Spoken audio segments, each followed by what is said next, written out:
শনি মহারাজের জন্ম কাহিনীর মধ্যেই লুক্কায়িত রয়েছে শনি মহারাজের চিরশত্রু সূর্যদেব এবং চন্দ্রদেবের কাহিনী।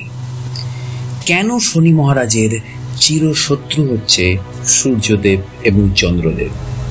কারণ পুরাণ মতে শনি মহারাজের যিনি মাতা অর্থাৎ ছায়া দেবী, তার স্বামী ছিলেন সূর্যদেব, কিন্তু অবৈধ একটি সম্পর্ক ছায়া দেবীর সাথে গড়ে উঠেছিল চন্দ্রদেবের। এমন সময় ছায়া দেবী যখন দুদিকে দুটি ভিন্ন ভিন্ন অর্থাৎ বৈধ এবং অবৈধ সম্পর্কে লিপ্ত, ঠিক সেই সময় তিনি গর্ভবতী হন এবং পুত্র শনি মহারাজের জন্ম দেওয়ার কার্যকাল উপক্রম হয়। ঠিক সেই সময় তিনি যখন সূর্যদেবের কাছে সেই সন্তানের পিতৃত্বের দাবি করেন, তখন সূর্যদেব ছায়াদেবীকে ব্যভিচারিণী আখ্যা দিয়ে তাকে তাড়িয়ে দেন। সেই সময় ছায়া দেবী সূর্যদেবের কাছ থেকে অপমানিত, লাঞ্ছিত, গঞ্জিত হয়ে চন্দ্রদেবের দ্বারে উপস্থিত হলে তার কাছে যখন শনি মহারাজের পিতৃত্বের দাবি করেন, তখন চন্দ্রদেবও তাকে লাঞ্ছনা এবং গঞ্জনা অপমান করে তাকে তার দ্বার থেকে তাড়িয়ে দেন। ছায়াদেবী এমতো অবস্থায় পিতৃ পরিচয়হীন এক পুত্রকে জন্ম দেন।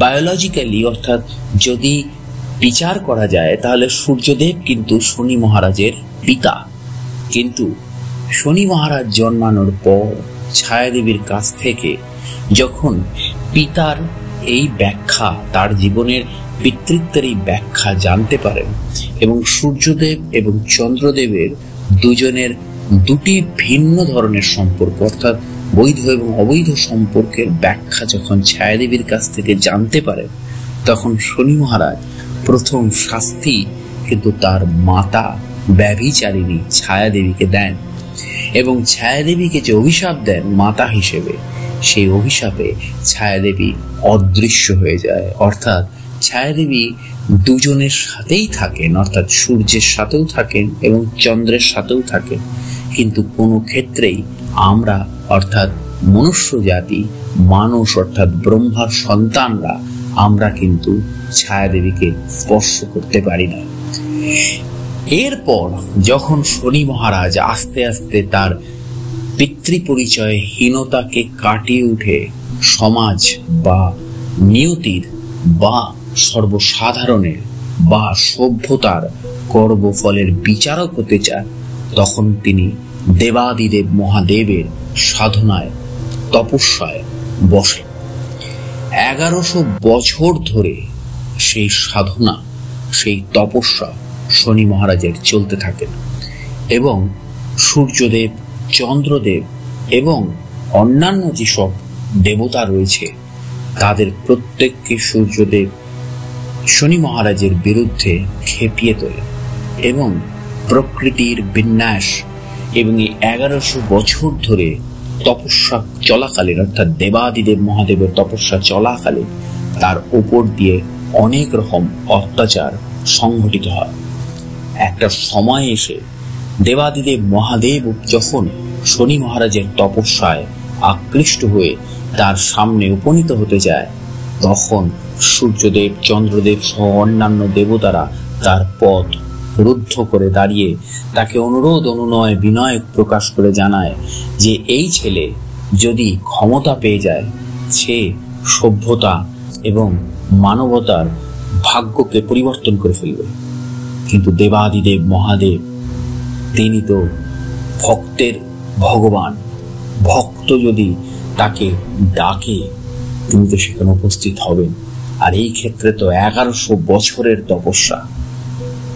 দেবাদিদেব মহাদেব, সূর্যদেব, চন্দ্রদেব কারোর কথা না শুনে তিনি উপস্থিত হন শনি মহারাজের সামনে এবং শনি মহারাজের কাছে জানতে চান সে কি বর চায়।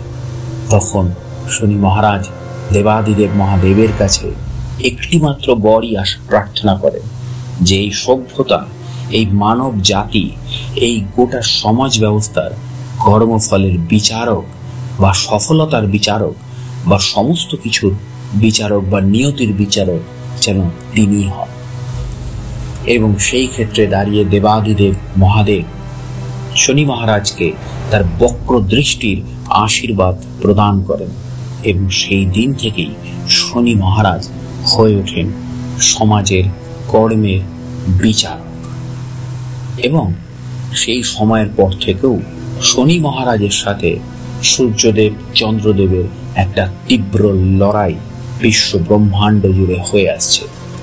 এই গ্রহ বিন্যাসে, এই নবগ্রহ বিন্যাসে দুটো ভাগ রয়েছে, পিতা পুত্রের ভাগ, যেটাকে আমরা লবিও বলতে পারি। একটি হচ্ছেন স্যাটার্ন লবি, আর একটি হচ্ছেন সান লবি। এই স্যাটার্ন লবির মধ্যেই চলে আসে হচ্ছে শনি মহারাজ, রাহু, কেতু এবং শুক্র। এবং সান লবি অর্থাৎ সূর্যের লবির মধ্যে কিন্তু চলে আসে সূর্য, চন্দ্র, মঙ্গল, বৃহস্পতি এবং বুধ। তো এক্স্যাক্টলি সেখানে দাঁড়িয়ে আবার বুধ বৃহস্পতির অন্য রকমের ব্যাখ্যা রয়েছে, কেননা বুধ আর বৃহস্পতি এমন দুটি প্ল্যানেট, যে প্ল্যানেট দুটো ক্ষেত্রেই কার্যকর একরকম অন্যরকম ভাবে হয়। সেই ব্যাখ্যা নিয়ে আসছি পরবর্তী ভিডিওগুলোতে। অবশ্যই চ্যানেলটি সাবস্ক্রাইব করে জুড়ে থাকুন। জ্যোতিষশাস্ত্র এবং আপনার জীবন সম্বন্ধে আরো অনেক ব্যাখ্যা নিয়ে, দৈনন্দিন অনেক কিছু নিয়ে আসছি পরবর্তী ভিডিওগুলোতে। নমস্কার।